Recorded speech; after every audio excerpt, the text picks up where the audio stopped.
கருத்து இருக்க முடியாது. அடுத்ததாக நீங்கள் வேதத்தை நீங்கள் கவனமாய் வாசிக்கும் பொழுது நீங்கள் சட்டங்களை பழைய ஏற்பாட்டு காலங்களில் நீங்கள் பார்க்கும் பொழுது தேசத்திலே சுதேசிக்கும் அந்நியனுக்கும் ஒரே சட்டம் இருக்க வேண்டும், ஒரே பிரமாணம் இருக்க வேண்டும் என்று பைபிள் அழகாக சொல்லுகிறது. ஒருவனுக்கு ஒரு சட்டமும் இன்னொருவனுக்கு இன்னொரு சட்டமும் இப்படி பிரித்து பார்க்க கூடாது என்று வேதம் சொல்லுகிறது. அதற்கு ஆதாரமாக என்னாகமம் 9ஆம் அதிகாரம் 14ஆம் வசனத்திலே நீங்கள் வாசிக்க முடியும். அது மட்டுமல்ல, அங்கே சொல்லப்பட்டிருக்கிறது பரதேசிக்கும் சுதேசிக்கும் ஒரே கட்டளை இருக்க வேண்டும் என்று அங்கே வேதத்தில் பார்க்க முடியும். வேத வசனம் அதை நமக்கு கற்றுத்தருகிறது. அது மட்டுமல்ல, நீங்கள் பைபிளை நீங்கள் சரியாக வாசிக்கும் பொழுது என்னாகமம் 15ஆம் அதிகாரம் 15-16ஆம் வசனத்திலே அங்கே ஆண்டவராகிய கர்த்தர் சொல்லுகிறார், சபையாராகிய உங்களுக்கும் உங்களிடத்தில் தங்கி இருக்கிற அந்நியனுக்கும் ஒரே பிரமாணம் இருக்க வேண்டும் என்பது உங்கள் தலைமுறைகளில் நித்திய கட்டளையாய் இருக்க கடவது.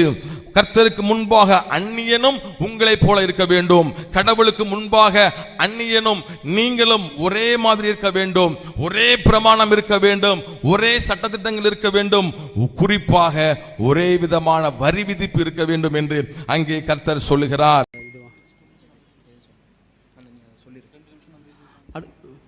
அடுத்து ஃபர்ஸ்ட் ஒரு விஷயம் ஹைலைட் பண்ணியிருந்தாங்க. என்ன விஷயம் அப்படின்னா, சுதேசியா இருக்கிறவனுக்கும் அந்நியனுக்கும் ஒரே பிரமாணம். இது எவ்வளவு சிறப்புக்குரிய ஒரு சட்டம் அப்படின்னு சிலாகிச்சு பேசியிருந்தாங்க. அது எந்த அளவுக்கு சிறப்புக்குரிய சட்டம் அப்படின்னு பார்த்தீங்கன்னா, தங்கிட்டு இருக்கிற அந்நியனும் கன்ஃபார்மாக விருத்த சேதனம் பண்ணி இருக்கணும். கன்ஃபார்மாக அவங்களும் அந்நிய தேவர்களை வணங்கக்கூடாது. அதாவது இவங்க என்ன சொல்லியிருந்தாங்க அப்படின்னா, யூதர்களில் இருந்து தேவனோட உடன்படிக்கை செஞ்சு வெளியே போனவர்களை மட்டும்தான் கொல்ல சொல்லுது.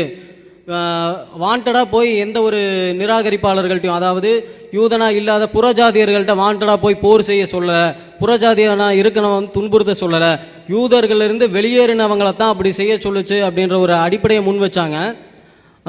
அதுக்குண்டான ரெஃபரன்ஸ் என்ன அப்படின்னு பார்த்தீங்கன்னா, தங்கள்கிட்ட இருக்கக்கூடிய புறஜாதியனாரும் அவனும் விருத்த சேதனை செஞ்சுருக்கணும், அவனும் வேற தேவர்களை வணங்கக்கூடாது அப்படின்ற அடிப்படையை பைபிளில் பதிவு செய்யப்பட்டிருக்கு. ரெஃபரன்ஸ் ஒரு நிமிஷம்.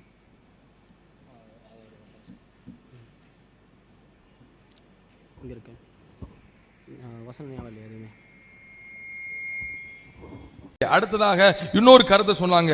என்னாகமத்தில் ஒரு 9 அதிகாரம் 14ஆம் வசனத்தை வச்சு இந்த விருத்த சேதனம் செஞ்சுதான் ஆகணும், ஒரே சட்டம் இல்ல, அது கட்டாயப்படுத்தினா அப்படின்னு ஒரு வாதத்தை அறியாம வச்சுட்டாங்க. என்னாகமம் 9:10 வாசிங்க. ஒரு பரதேசி உங்களிடத்தில் தங்கி கர்த்தருக்கு பஸ்காவை ஆசரிக்க வேண்டுமானால் அவன் விருப்பத்தோடு கேட்கணும், ஐயா நான் பஸ்காவை ஆசரிக்கிறேன் எனக்கும் தாங்கன்னு கேட்டா நீ என்ன செய்யணும், அவன் அதை பஸ்காவின் கட்டளைப்படி அதன் முறைமையை ஆசரிக்க கடவன்.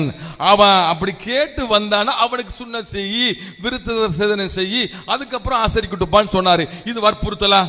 அப்ப என்ன அறிவோட ஒரு வாதத்தை வைக்கிறீங்க? வற்புறுத்தலின் பேரில் நடக்குதா இது? அப்ப வசனத்துக்கு என்னத்தையாவது உனக்கு விவாதத்தில் சொல்லணும் அப்படிங்கிற முறையில் சொல்வதை முதலாவது நிறுத்திக் கொள்ளுங்க.